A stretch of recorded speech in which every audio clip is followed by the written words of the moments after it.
오늘 여러분과 함께 나눌 말씀의 제목은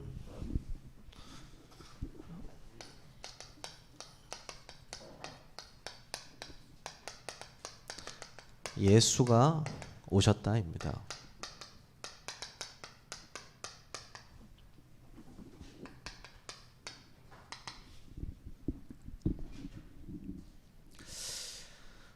성경 말씀에 보면 예수님의 탄생에 대해서 그렇게 자세하게 디테일하게 나와 있지는 않습니다.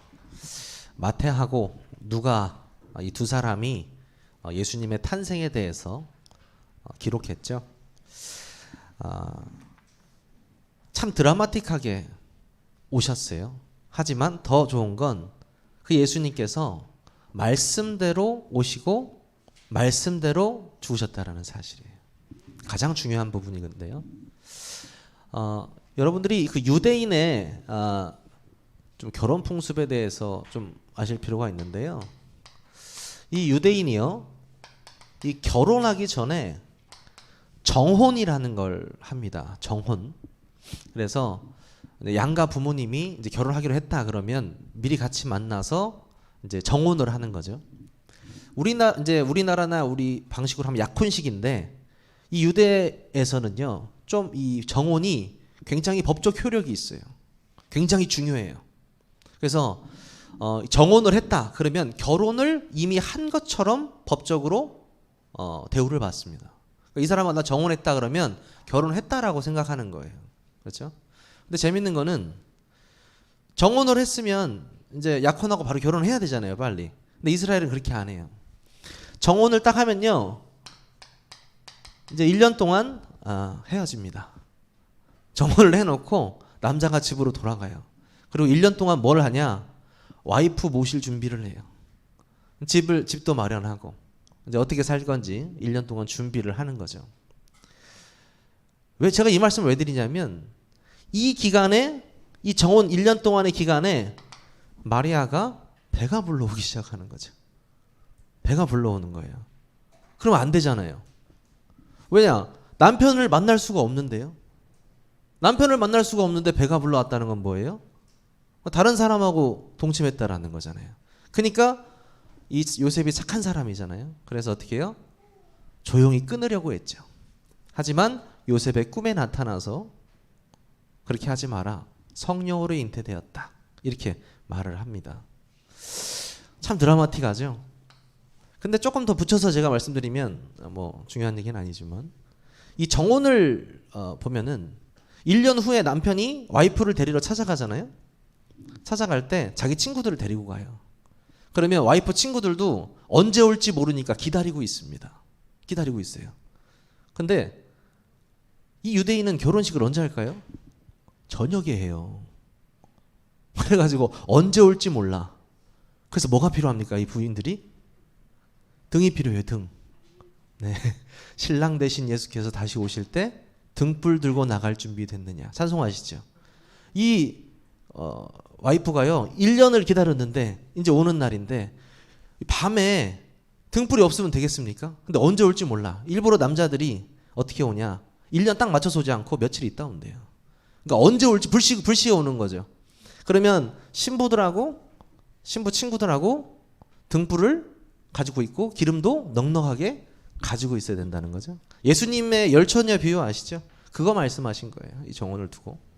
잠깐 빗나갔는데 그래서 그 아기 예수님께서 그런 드라마틱하게 아기로 오셨다라는 거죠. 근데 왜 굳이 아기로 오셨을까 이런 생각을 했거든요. 그냥 성인으로 뿅 하고 나타나실 수도 있잖아요. 그렇잖아요. 그게 왜 그러냐면요, 완전한 인간으로 오셔야 됐기 때문이에요. 그러니까 완전한 하나님이시자 완전한 인간으로 오셔야 했기 때문에 아기 예수로 탄생하신 거예요. 어렸을 때부터 얼마나 우리가 많이 아기 예수의 탄생에 대해서 들었고 연극도 하고 했습니까? 저는 항상 담임 목사님, 전도사님 시절 때부터 항상 저는 동방박사 세 사람 그것만 주구장창했거든요. 예수님 역할은 할 수가 없죠. 너무 커서. 근데 맨날 동방박사 가가지고 그 향유 그거만 맨날 이렇게 주고 이렇게 했었는데 그 아기 예수님이요, 나사렛이라는 동네로 오셨어요. 예루살렘으로부터 북쪽으로 91km나 떨어진 그 조그만한 동네 나사렛으로 오셨어요. 그것도요, 그냥 오신 것도 아니고 방이 없어서 말 구유에서 나셨습니다. 조리원이 어디 있겠습니까 지금? 네? 지금 어디 뭐 산부인과 갈 수가, 지금 말 구유에서 태어나셨다니까요, 예수님이. 요즘 말하는 그 뭐 부모님의 재산 정도에 따라서 수저를 나눈다고 하잖아요. 예수님만큼 흙수저가 없습니다. 누구의 아들이에요? 목수의 아들이에요. 잘 생각해 보세요. 하나님께서 인간의 몸을 입고 오시는데 나사렛으로 말구유에서 목수의 아들로 이렇게 오셨단 말이죠. 이게 도대체 의미하는 게 뭘까요? 여러분, 만약에 예수님이 다시 오셔야 되는데 가양동, 가양일동 연탄집에서, 그것도 단칸방, 화장실도 밖에 있는 집에서 예수님이 오셨다. 여러분 믿어지시겠습니까? 잘 안 믿어지실 거예요. 아니, 만왕의 왕이 오시는데, 그것도 이 우주 만물을 지으신 분이 가양동 연탄집 단칸방으로 오신다고? 여러분 믿어지실까요? 그때 당시 사람들도 믿어지지가 않았어요. 믿어지지가 않았죠. 이때 예수님께서 탄생하실 당시에 굉장히 로마로부터 유대인들이 괴롭힘을 당하고 있었습니다. 그래서 유대인들은 뭐만 바랬냐? 참 우리에게 참 자유를 주실 그 메시아 빨리 오시기 바랍니다. 맨날 기다렸어요. 그렇게 될 수밖에 없는 게 선지자들이 맨날 얘기했거든요. 참 자유를 너에게 주실 분이 반드시 오실 것이다. 그러니까 얼마나 기다렸겠어요. 얼마나. 근데 나사렛 말구유 목수의 아들. 유대인의 입장에서는 믿어지지가 않는 거예요. 우리에게 참 자유를 줄 사람이 고작 저 나사렛에 태어났다고 보니까 저 말구유에, 그것도 저 목수의 아들로 태어나서 무슨 우리를 해방하겠다고? 우리에게 자유 주겠다고? 라고 생각하는 이유는 그들의 눈이 영적인 눈밖에, 정치적인 눈밖에 없잖아요. 우리를 자유케 해줄 사람, 그 사람 예수가 이렇게 올 거라고 꿈에도 생각하지 못했죠.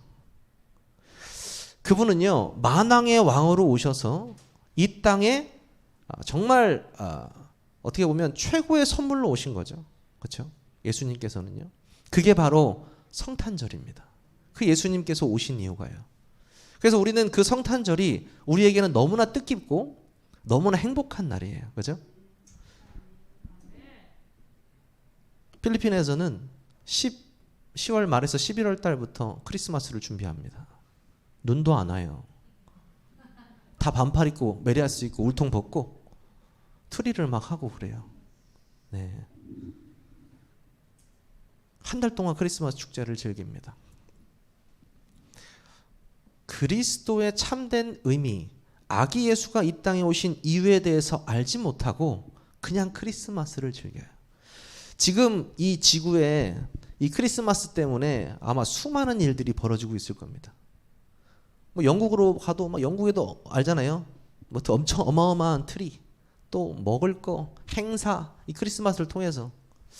근데 진짜 이 예수 그리스도가 오신 이유에 대해서는 아무도 관심이 없다라는 거죠. 오늘요, 우리가 다른 거 붙잡는 것이 아니고 왜 예수께서 오셨는지, 그 신랑 되신 예수께서 왜 아기 예수로 인간의 몸을 입고 오셔가지고 무슨 일을 하러 오셨는지, 거기에 대해서 우리 한번 말씀을 나눠보도록 하겠습니다. 첫 번째가요, 도대체 예수는 누구십니까? 좀 기네요. 네. 도대체 예수님은 누구십니까? 오늘 요한복음 1장을 통해서요, 우리 함께 나눠볼 건데요. 요한복음 1장 펴져 있잖아요. 이 요한복음 1장 너무나 중요한 말씀이기 때문에 여러분 우리 또 새롭게 신앙생활 하시는 분들이나 온라인으로 예배드리시는 분들도 집중하셔야 됩니다. 도대체 예수님이 누구신가? 우리가 예수를 믿는 이유니까요. 요한복음 1장 1절에 보면 뭐라고 나와 있습니까? 태초에 말씀이 계시니라. 그렇죠? 이 말씀이 누구랑 함께 있었다고요? 하나님과 함께 계셨으니 이 말씀은 곧 하나님이다. 그렇습니다. 요한복음 1장 1절의 시작은 말씀으로 시작했습니다. 하나님이 곧 말씀이라고 말씀하셨어요. 그렇죠? 그러면 이 성경에 나오는 하나님의 말씀과 하나님이 같은 분이시라는 거잖아요. 그렇죠? 그리고 하나님은 항상 말씀으로 역사하신다라는 거죠. 그 하나님은 곧 말씀이신데 그분이 어떤 분이냐? 3절에 보니까요. 그분이요. 창조주이십니다. 창조주이세요. 뭐라고 합니까? 만물이 그로 말미암아 지은 바 되었다. 지은 것이 하나도 그가 없이는 된 것이 없다. 무슨 말입니까? 이 하나님은요. 말씀이시고 온 만물을 창조하신 창조주라는 말씀이에요. 그래서 우리 처음에 신앙생활 하시는 분들은 헷갈릴 수 있잖아요.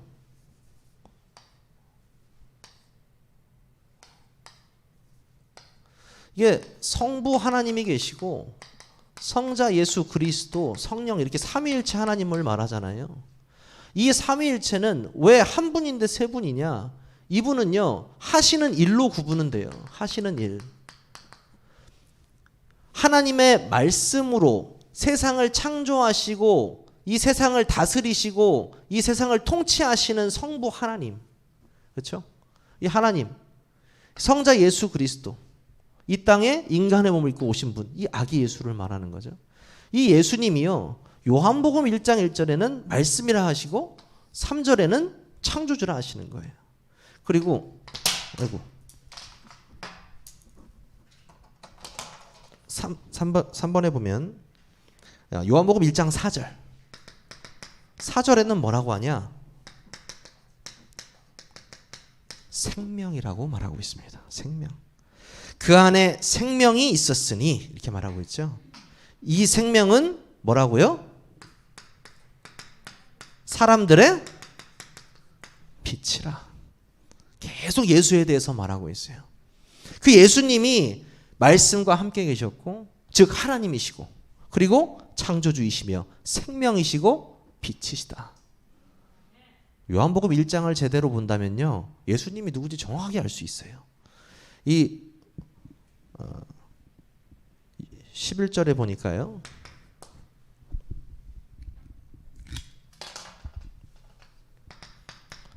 보면 뭐라고 하고 있습니까? 자기 땅에 오매 자기 백성이 영접지 아니하였으나. 이 세상의 주인이 누구라는 겁니까? 예수님이 이 세상의 주인이십니다. 그렇죠? 사람들은 얘기해요. 무슨 다른 데서 뚝 예수님께서 오신 줄 아는데 자기 땅에 오신 거예요. 그렇죠? 예수님께서. 그리고요. 요한복음 1장 14절. 말씀이 육신이 되어 우리 가운데 거하셨다. 뭐예요? 성육신하셨다라는 거죠. 이 예수님이요. 성육신하신 분이 예수 그리스도이십니다. 그렇죠?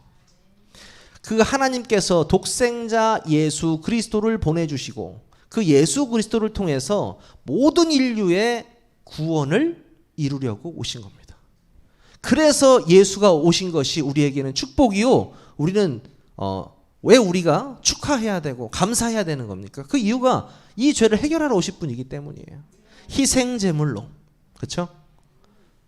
그래서 제가 전에도 한 말씀드린 것 같은데 신학교에서 이렇게 사람들이 이제 신앙생활 하다 보면 예수님이 하신 말씀 중에 하나님 아버지한테 계속 기도하니까 이제 아버지 하나님의 아들이 성자 예수 그리스도니까 이제 하나님이 좀 세고 예수님은 조금 약하고 아마 이렇게 이해하시는 분 되게 많이 있으실 거예요. 그걸 이제 성자 종속설이라고 하는데 전혀 그렇지 않습니다. 아버지라고 부르고 있어요. 육신의 몸을 입고 성부 하나님께. 하지만 하나님 당신입니다. 그래서 누가 막 삼위일체를 열심히 설명하는 사람들 되게 많잖아요. 자세히 들어오면 다 완벽한 설명은 없어요. 왜? 삼위일체를 인간의 머리로 이해할 수 없으니까요. 비슷하게 설명은 할 수 있겠지만 완벽하게 설명할 수 있는, 인간의 말로 설명할 수 없죠. 왜? 하나님의 삼위일체를 우리가 인간의 말로 어떻게 이해하겠습니까? 그렇죠? 하지만 알 수 있는 건 이분이 한 분이시라는 거예요. 그리고 이 한 분이 세 가지로 역사하신다는 거예요. 각자의 파트별로. 그렇죠?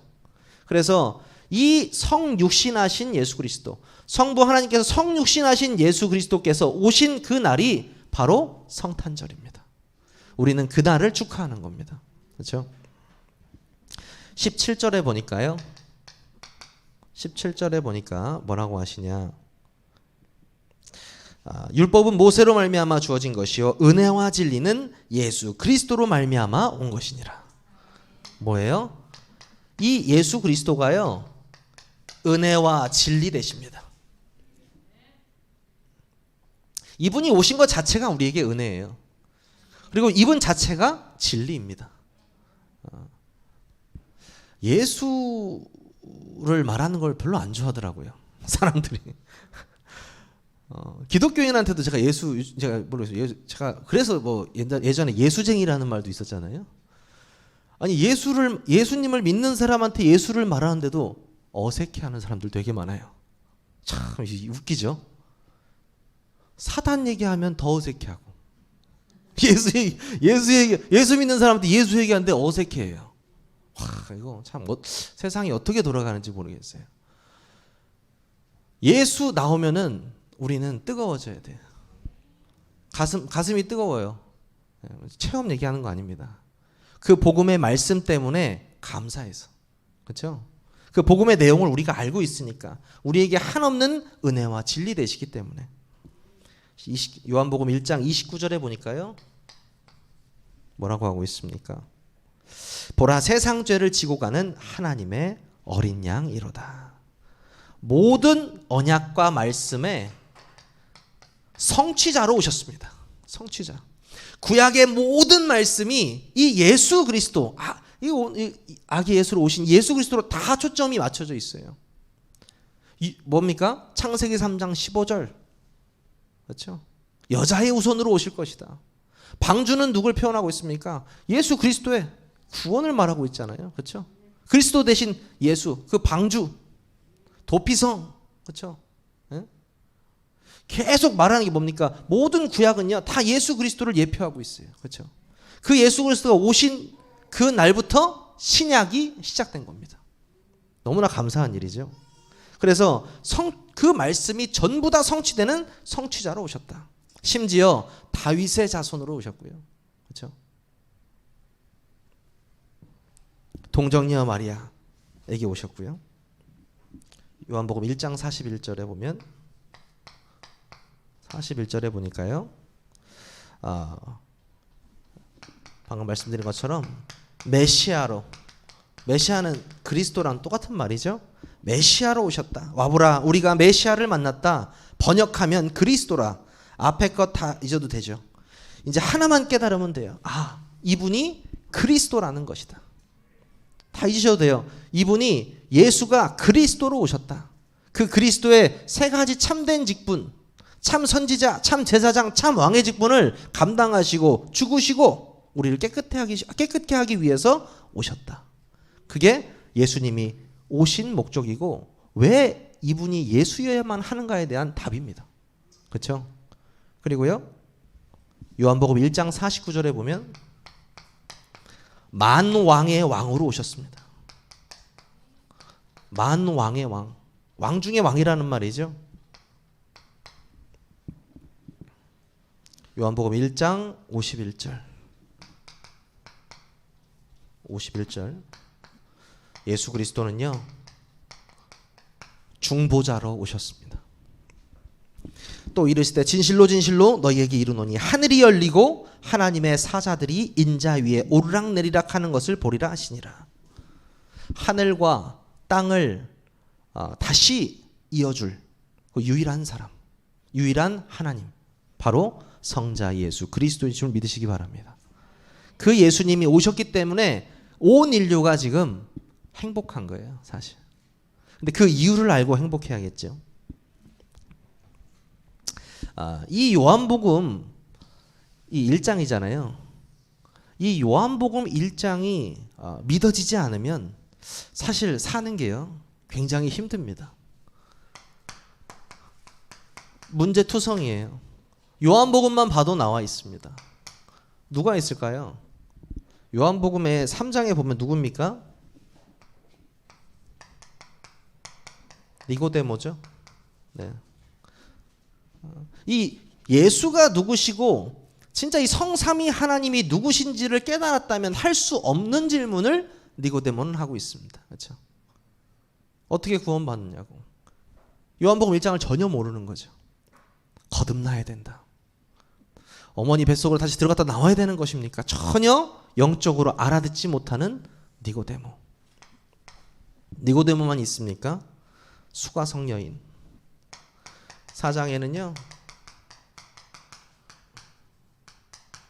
수가성여인 아시잖아요. 네가 남편 5 있었고 지금도 다른 남자랑 살잖아 라고 하니까 깜짝 놀라죠.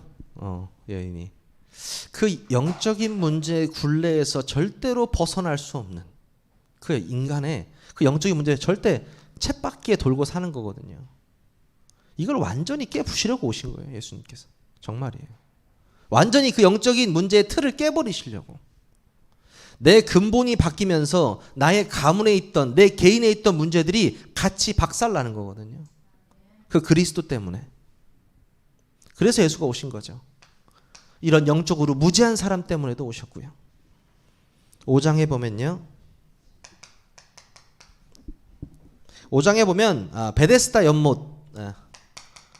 베데스다 연못 아시죠? 이 성경에 보면 이 베데스다 연못에 그 예수님이 가셨는데 병자들이 그 연못에 쫙 있어요.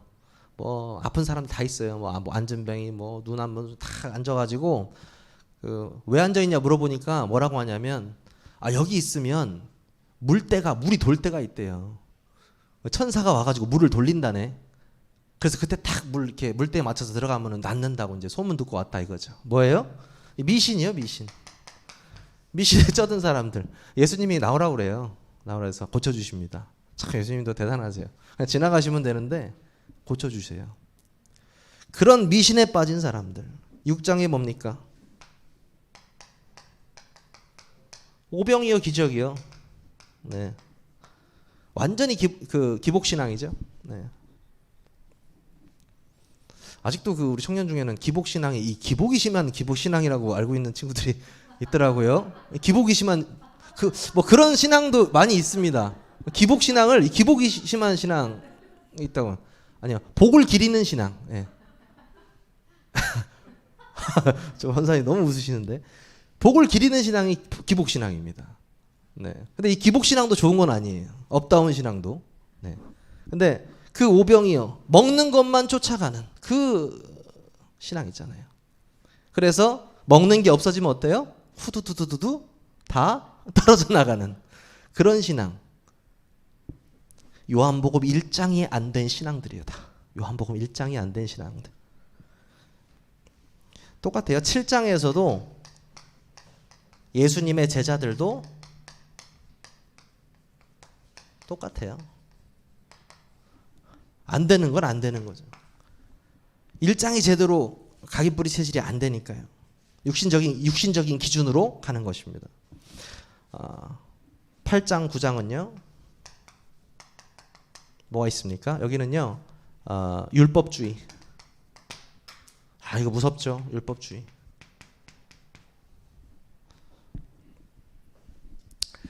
현장에 잡힌 가늠한 여인 나오잖아요. 그렇죠? 현장에 잡힌 그리고 나면서 맹인된 사람 나오잖아요. 사람들이요. 모든 걸 율법으로 바라보는 거예요. 우리가 맨날 복음을 외치고 있는데 교회 안에서 만약에 문제 하나 딱 나타나잖아요. 나 저 사람 저럴 줄 알았어. 바로 올라옵니다. 바로. 율법이라는 것이요. 저는 안 그러냐? 저도 그렇게 올라옵니다. 올라오는데 누르죠. 네, 아니다. 네. 그래서 오히려 조금 저는 이런 생각도 했어요. 왜 예수님께서는 갈릴리 사람들을 꼭 많이 쓰셨을까?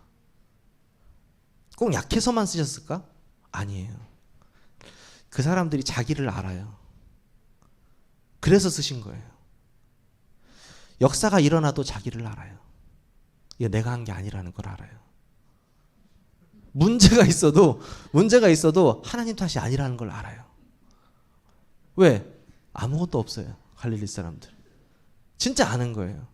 뭔가 좀 잘 됐어. 그러면 내가 좀 실력이 있으면 이거는 내게 조금 들어갔다 이렇게 할 텐데 아무것도 없어요. 정말 아무것도. 능력도 없고 돈도 없고 오직 예수 그리스도. 그렇기 때문에 율법적이지 않아요. 혹시 여러분 좀 율법적인 게 있으면은 아마 좀 실력이 있는 분일 수도 있을 겁니다. 만약 실력도 없는데 율법적이다. 그 진짜 혼나야 됩니다. 진짜 혼나야 돼요. 실력도 없는데 율법이면요, 이거는 진짜 이거 어떻게 다른 데 팔 수도 없고 이거 어떻게 할 수가 없습니다.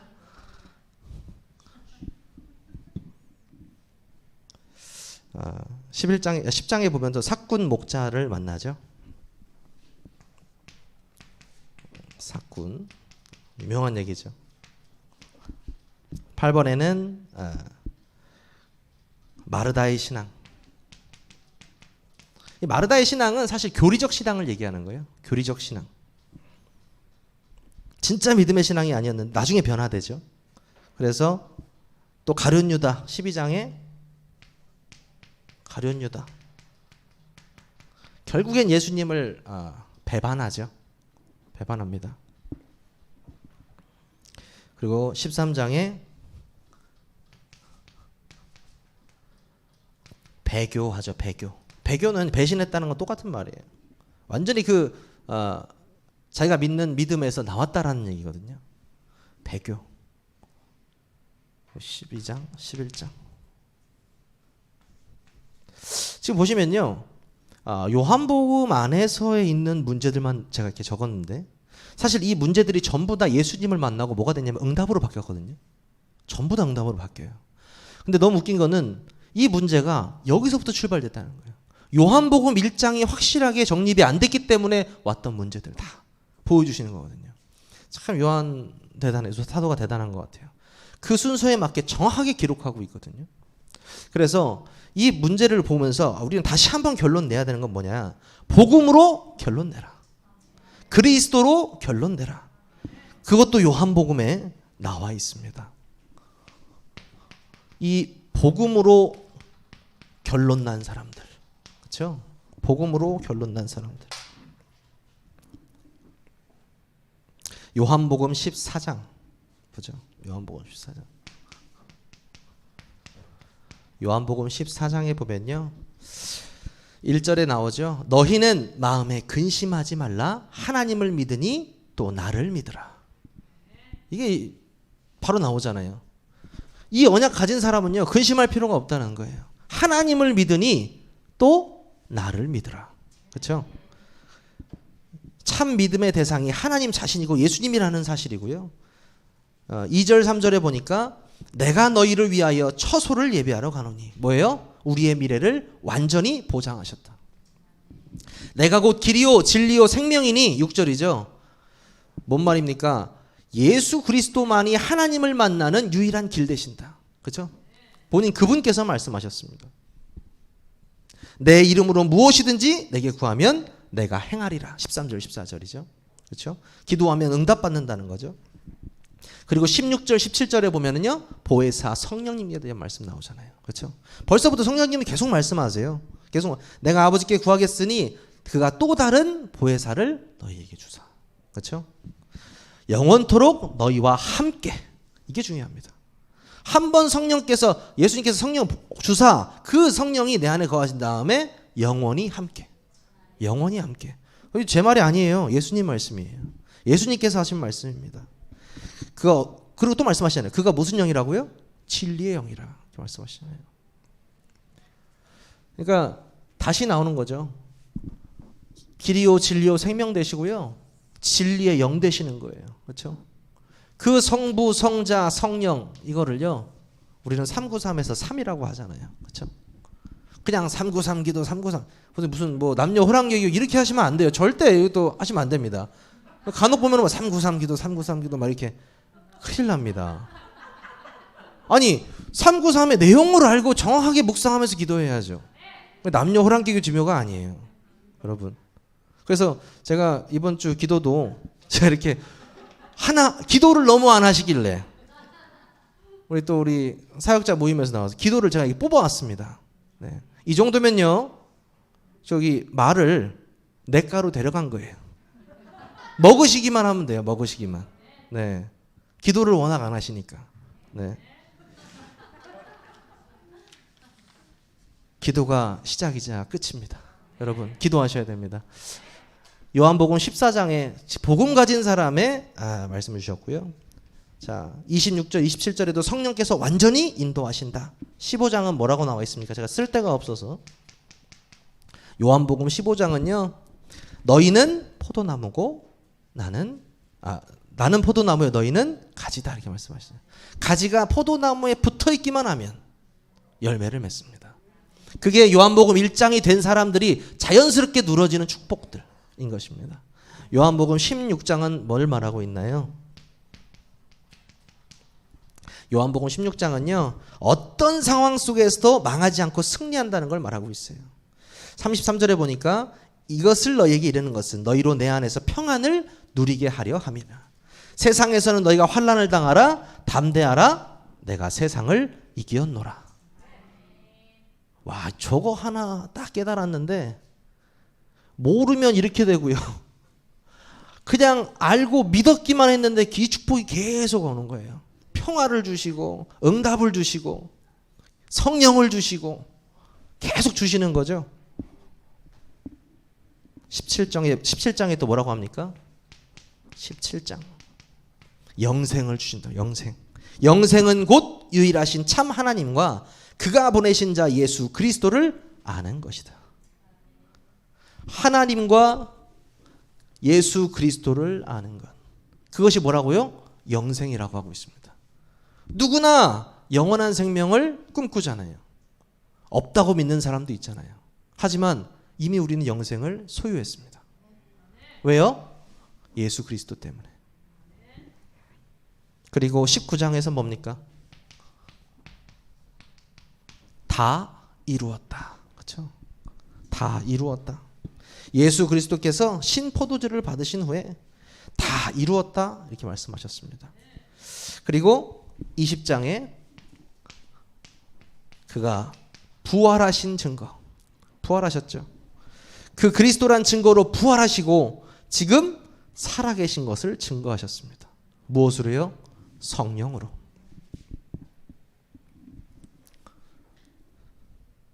결론을 써야 되는데.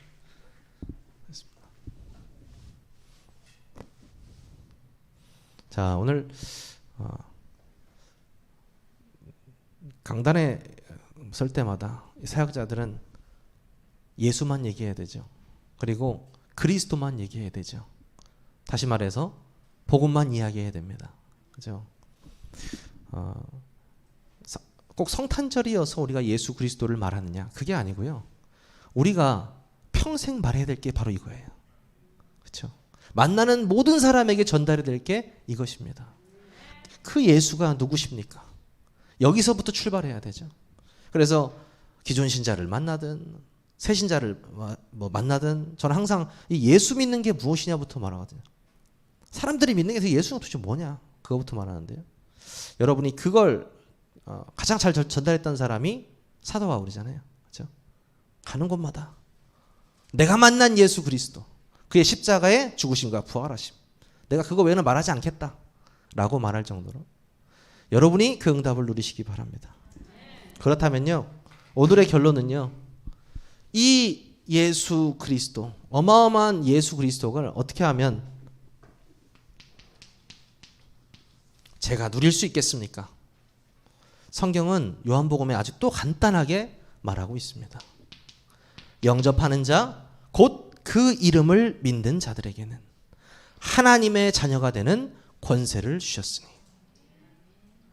참, 이 모든 축복을 누릴 수 있는 단 한 가지 방법, 영접하는 자. 그래서 그 이름이 중요한 거예요. 예수 예수 왜 하는 게 그 예수 그리스도의 이름으로 영접하는 자가 구원을 얻거든요. 하나님의 자녀가 되는 권세를 얻거든요. 굉장히 중요한 거죠. 그리고요. 로마서 10장 10절. 마음으로 믿어 의에 이르고 입으로 시인하여 구원에 이르느니라. 여러분이 정말 이 말씀을요. 마음으로 믿고요. 내 입으로 시인했을 때 구원받을 수 있습니다. 온라인으로도 예배드리신 분 중에 내가 정말 예수 그리스도를 다시 한번 아니면 처음으로 내가 영접하고 싶다. 진심으로 그 예수 그리스도의 죽으심과 부활하심을 믿고 영접하면 하나님의 자녀가 될 수 있습니다. 그렇죠? 이건 누구에게나 똑같은 거예요. 하나님이 주신 거예요. 그래서 예수님이 오셨다고 제가 말씀드렸잖아요. 요한계시록 3장 20절. 볼지어다 내가 문 밖에 서서 두드리노니 누구든지 내 음성을 듣고 문을 열면 내가 그에게로 들어가 그와 더불어 먹고 나는 그와 더불어 먹으리라. 그리스도와의 연합을 말합니다. 인격적이신 이 예수님께서는 쳐들어온 분이 아니죠. 문을 두들기십니다. 마음의 문을 두들겨요. 그 음성을 듣고 문을 열면 내가 들어가겠다고 말하고 계십니다. 그렇죠? 참 중요한 것 같아요. 사람의 마음의 문은 아무나 열 수 없잖아요. 그렇죠? 어떻게 여는 겁니까? 성령이 여시는 겁니다. 그렇죠? 그래서 더욱 기도가 중요한 것 같아요. 내가 말씀 전하러 올 때 기도할 수밖에 없는 이유, 성령이 역사하셔야 하기 때문에. 성령이 가지 말라면 돌아와야 돼요. 네. 마게도냐 돌아가야죠. 여러분 바울이 1차 선교 여행을 갈라디아 지방 한 바퀴 돌잖아요. 갈라디아 한 바퀴를 싹 돌고 나서 참 희한해요. 그렇게 사람 성격 좋을 것 같은 바울도 마가 요한하고 틀어지잖아요. 그렇죠?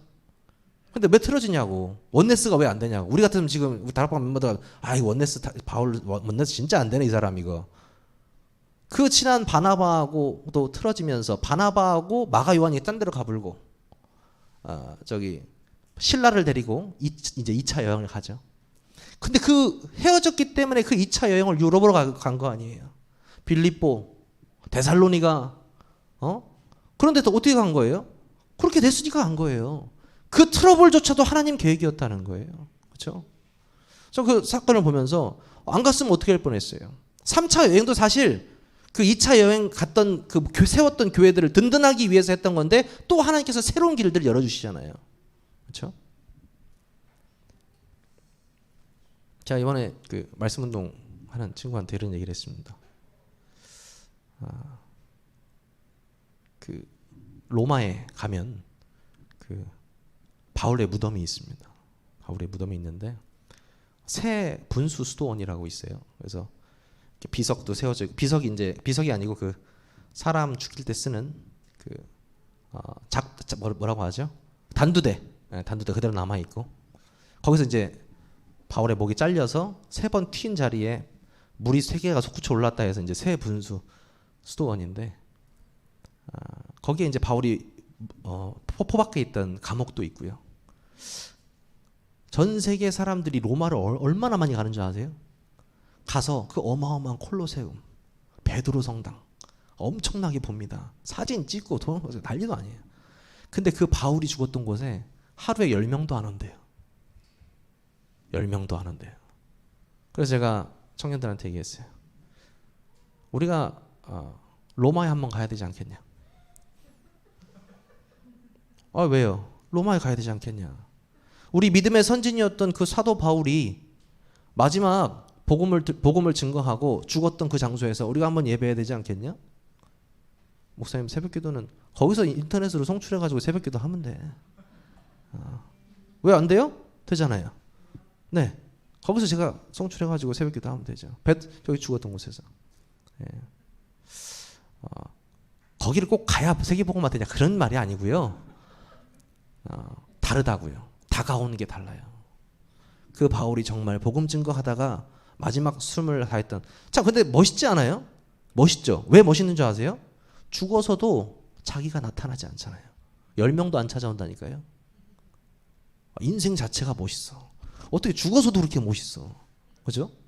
성경에 13권이나 서신서를 썼던 그 바울이 참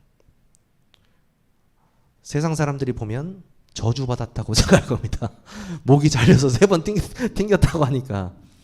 하지만 아닙니다. 하나님 보시기에는 최고의 일꾼이요 그릇이었고요. 유 목사님 말씀하셨죠. 세상에 태어난 이래 바울 이상의 전도자는 없다 이렇게 말씀하셨어요. 왜 거기에 가는 것이 낭비입니까? 쓸데없이요 돌아다니지 말고 그런 데 가야 됩니다.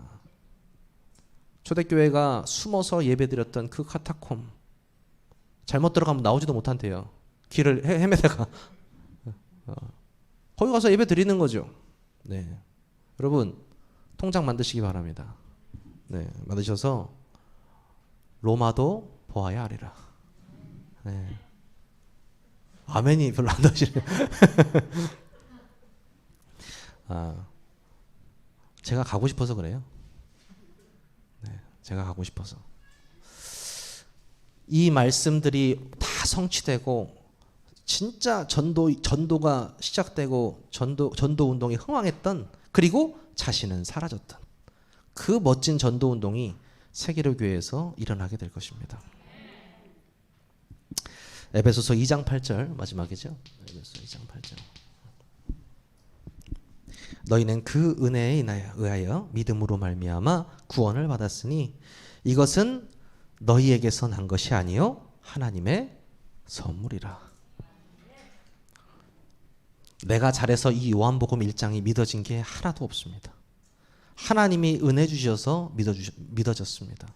여러분 거기에 대한 감사가 회복되시기를 주님의 이름으로 축원합니다. 크리스마스 주간입니다. 우리가 다른 데 집중하지 않고 예수가 오신 이유에 집중하는 크리스마스 주간이 되었으면 좋겠습니다. 우리 기도하겠습니다. 하나님 감사합니다. 죄악이 가득한 세상에 생명의 빛으로 오셔서 참된 구원 되신 예수님을 찬양합니다. 우리 주변에 예수가 누구인지, 그가 하신 일이 무엇인지 모르고 이 크리스마스 시즌을 보내는 모든 사람들에게 이 생명의 빛이 전달되는 역사가 일어나게 하여 주시옵소서. 복음의 깊은 내용이 풍성해지는 남은 주간 될 수 있도록 인도하여 주시옵소서. 예수 그리스도의 이름으로 감사하며 기도하옵나이다. 아멘.